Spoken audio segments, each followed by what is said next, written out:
Hi everyone, good evening to all. आज हम बात करने वाले हैं चैप्टर नंबर 4 जो कि क्लास 10th का 4th चैप्टर है, जो कि द डायरी ऑफ एने, जो कि फ्रैंक इंट्रोडक्शंस हम देखते हैं एनी फ्रैंक की डायरी से परिचय। तो यहाँ पर सबसे पहले हम बात कर लें। This lesson is an extract from diary of young girl और the diary of Anne Frank.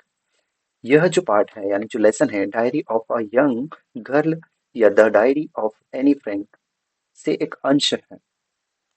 It is an autobiography that was first published in 1947. यह एक आत्मकथा है जो पहली बार 1947 में प्रकाशित हुई। In this Anne expresses her the thoughts in a diary which was gifted to her on her 13th birthday.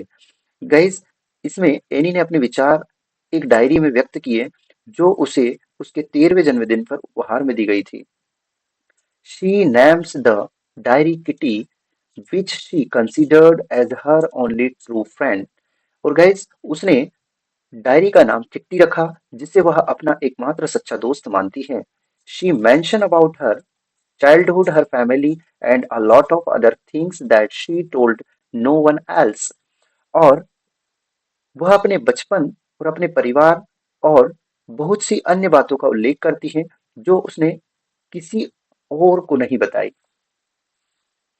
अब हम बात करते हैं थीम ऑफ द लेसन के बारे में। तो first of all, the story is based upon the theme of loneliness and the inability of being comfortable with others.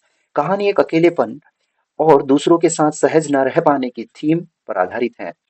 The writer misses having a true friend and gets a diary as her confidence. और गैस लेखिका को एक सच्चे दोस्त की कमी खलती है और उसे एक डायरी अपने विश्वास पात्र के रूप में मिलती है। The lesson also shows the narrator's intelligence and talkative nature and how the tactfully she handled her annoyed teachers. और गाइस पाठ में जो कथाकार की बुद्धिमत्ता और बातूनी स्वभाव को भी दिखाया गया है और यह भी दिखाया गया है कि वह अपने नाराज शिक्षक से कितनी चतुराई से पेश आती है। नेक्स्ट बात करते हैं from the diary of Anne Frank की समरी के बारे में।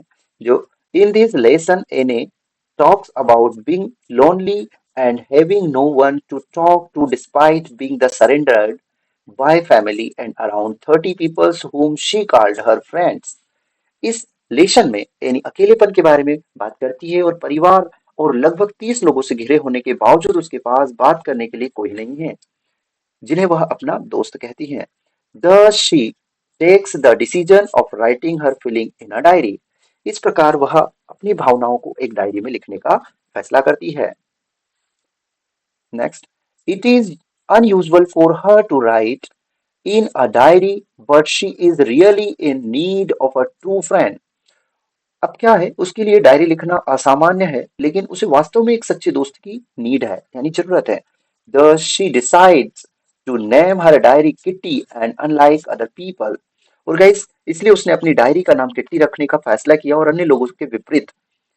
She is not going to mention just fact in it. और अन्य लोगों के विपरीत वह इसमें सिर्फ तथ्य नहीं लिखने जा रही है।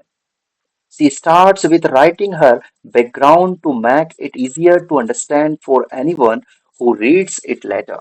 और वह अपनी पृष्ठभूमि लिखने से शुरू करती है ताकि बाद में इसे पढ़ने वाले किसी भी व्यक्ति के लिए इसे समझना आसान हो जाए। नेक्स्ट बात करें। She described her family and early childhood when they all migrated, her early schooling.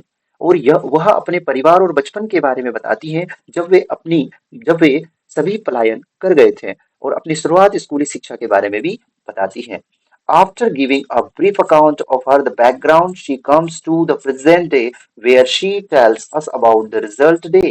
और अपनी पृष्ठभूमि का भी संक्षिप्त विवरण देने के बाद वह वर्तमान समय पर आती है जहां वह हमें परिणाम वाले दिनों के बारे में शो करती है बताती है। Everyone in the class is nervous about their result and boys are even making bets. और गाइस कक्षा में हर कोई अपने परिणाम को लेकर घबराया हुआ है और लड़के शर्त भी लगा रहे हैं। Any was quite sure about her self and her friends. और गाइस एनी अपने और अपने दोस्तों के बारे में पूरी तरह से आश्वस्त थी। Next, she had a good equation with all the teachers except her maths professor, who was the constantly annoyed at her for her talking habits. अब गाइस क्या है, उसके जो सभी शिक्षकों के साथ अच्छे संबंध थे, सिवाय उसके गणित के जो प्रोफेसर के, जो उसकी बात करने की आदत से हमेशा परेशान रहते थे.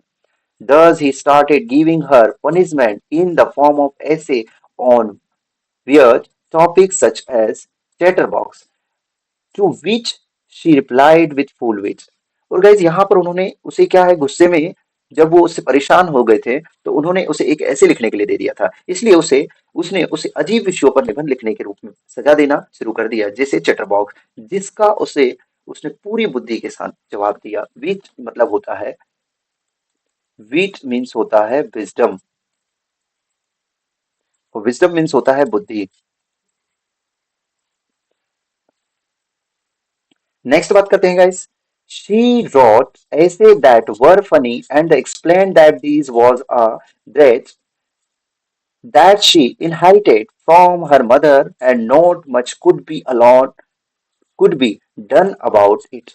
और उसने ऐसे निबंध लिखने जो मजेदार थे और बताया कि यह एक ऐसा गुण है जो उसे अपनी माँ से विरासत में मिला है और इसके बारे में ज्यादा कुछ नहीं किया जा सकता.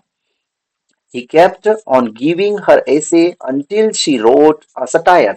और गाइस जब तक उसने व्यंग नहीं लिखा तब तक वह उसे निबंध देता रहा.